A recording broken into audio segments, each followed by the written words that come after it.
Going to take a look today at some of the evolution of some of my ideas as far as it relates to the pivot go, from setup perspective, and then also just how you move in general, and then also why. We'll look at the differences in the setup to begin with. You're going to see a little bit more left here, a little bit more tilt in the upper body, a little more hip tilt.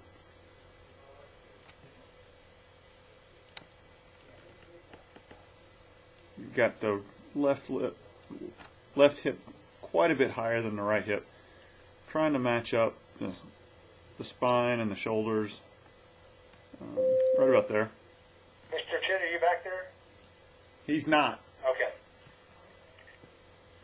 Sorry about that. And then over here you're going to see right leg quite a bit further out, not nearly as kicked in as it is over here.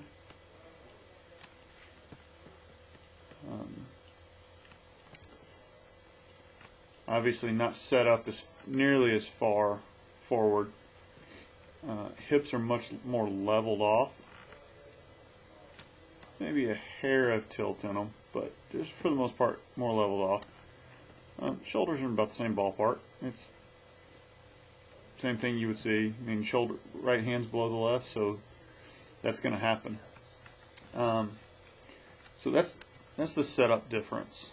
From there, we're going to move significantly different too, and I'll explain why it's important to move different than I used to,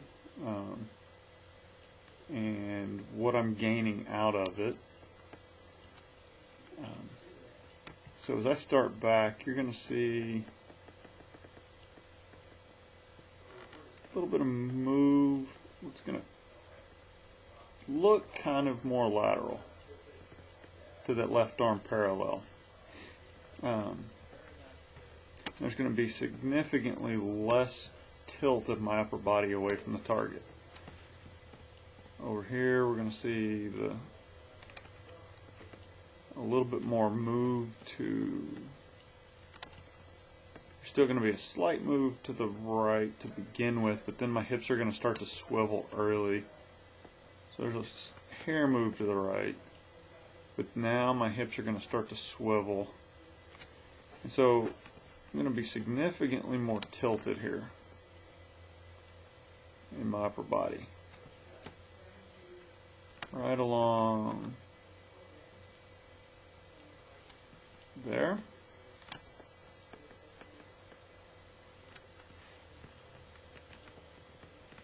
Versus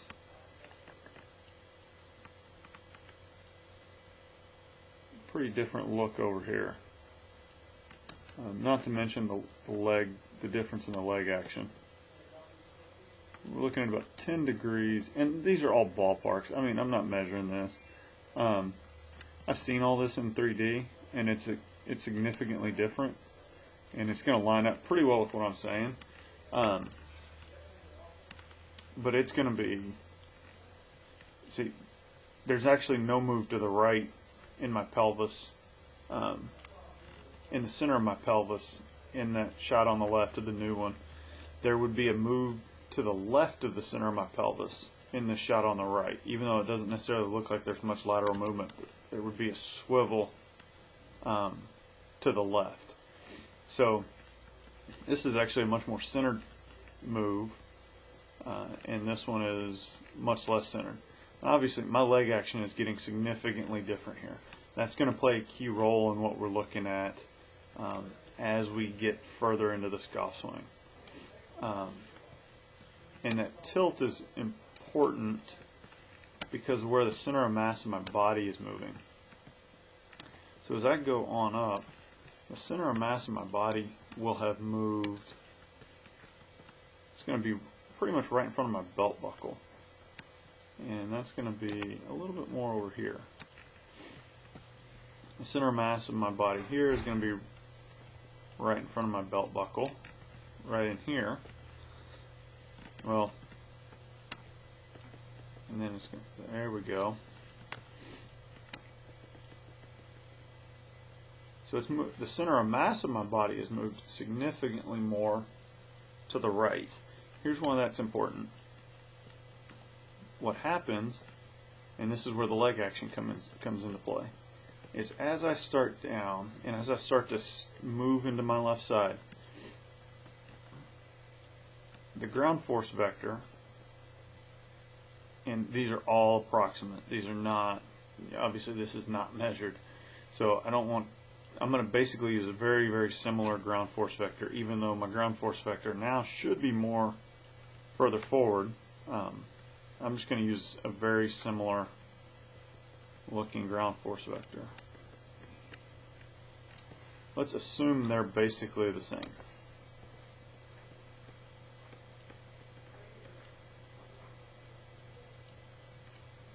Oh, that at 82. What's this one? What did I draw this at? Yeah, 80, 82 there. Okay, so what happens is the distance between my center of mass and that ground force vector is a moment arm. It creates a moment arm, which creates torque. So the bigger that moment arm, the more torque I create. So assuming we have the same ground reaction force vector, the further I can get my center of mass to the right in my golf swing, the bigger the moment arm I can generate. Which means the more torque I can generate, which means the faster I can rotate, the faster I can push into the ground. Well, not the faster I can push into the ground, the faster I can rotate, the more torque I can generate, which leads to more swing speed. All things being equal. From here, the issue is, because of the leg action, my ground reaction force vectors aren't going to be the same. They're just not. And because that lead leg, the way it's crashed in, this foot is actually pressing into the ground that way. So that reaction vector is going to be much more upright than this force vector. Is going to be more over this way. So they're not going to be equal. So those two things go together. So yes, my center of mass is going to be further, but my ground reaction force vector is going to be different. So I'm going to get a much bigger moment arm. I'm going to be able to create more torque with the ground. That is going to be much more speed, especially as I start down. So what you're going to see as I start down, because of where that leg got, at left arm parallel,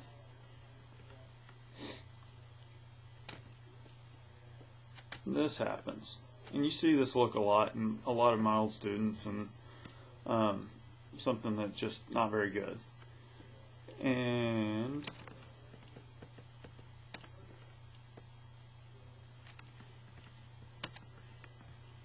we're going to end up with a reaction vector that's right in here. This one, we're going to be center of mass right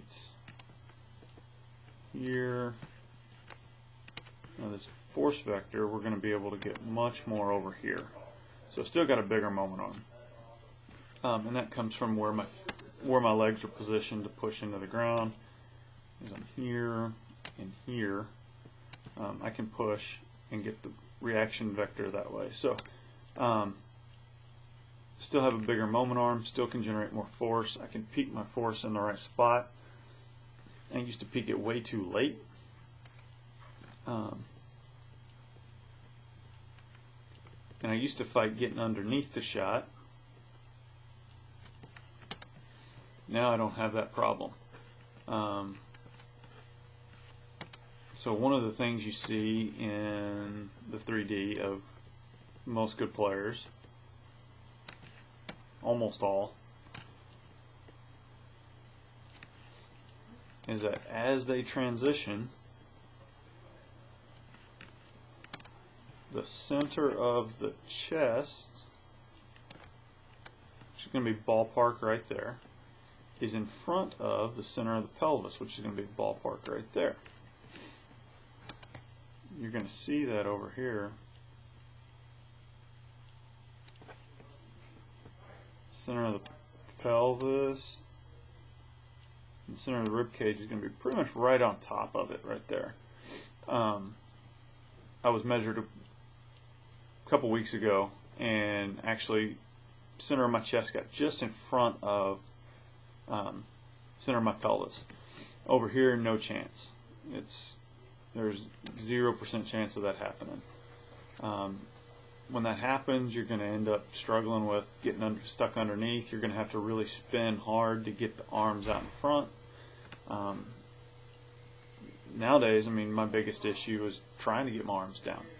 I'll show you a quick little shot from down the line today, and you're going to have to excuse the camera work, the way the range is set up. It's the best I can do. It was the closest I could get and still be in a pretty good spot. This is trying to get my arms as deep as I can in transition.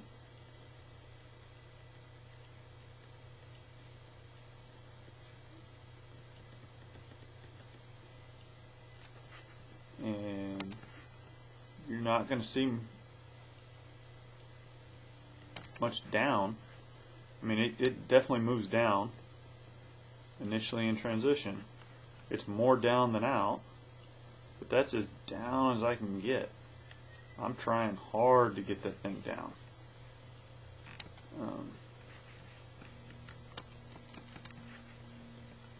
I'm working as hard as I can to get that thing as steep as I can right there. And then the body rotation carries it out. I used to have to try to get it out, and now I'm in a much better spot. My arms come in, and I don't get stuck.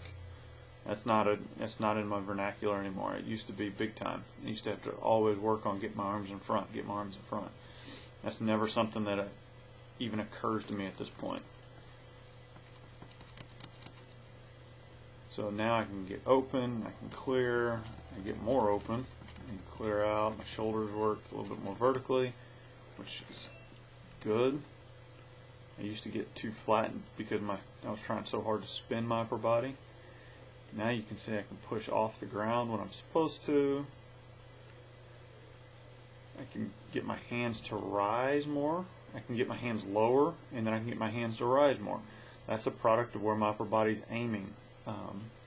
Basically, instead of being tilted too early, I can get my hands lower, and then as I get pelvis continuing to push forward, my upper body works backwards a touch.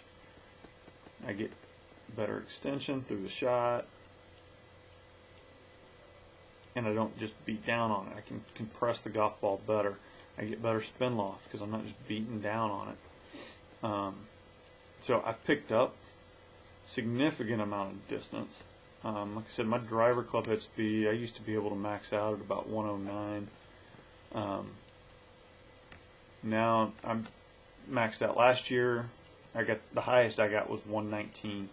I sit right around 112, 113 when I'm playing, but I can get it up higher than that if I want to. I used to not be able to get it any higher than 110. 110 was max. So now I comfortably sit 3 to 4 miles an hour higher than what my max was. So that's pretty significant, and leads to a whole lot easier swing speed. And I'm going to go back and take one last look at that first one I used here.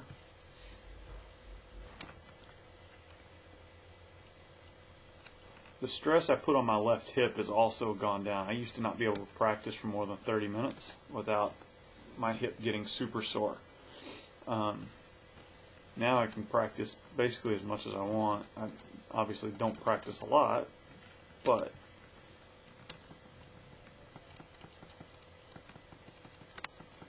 that position right there just killed my left hip.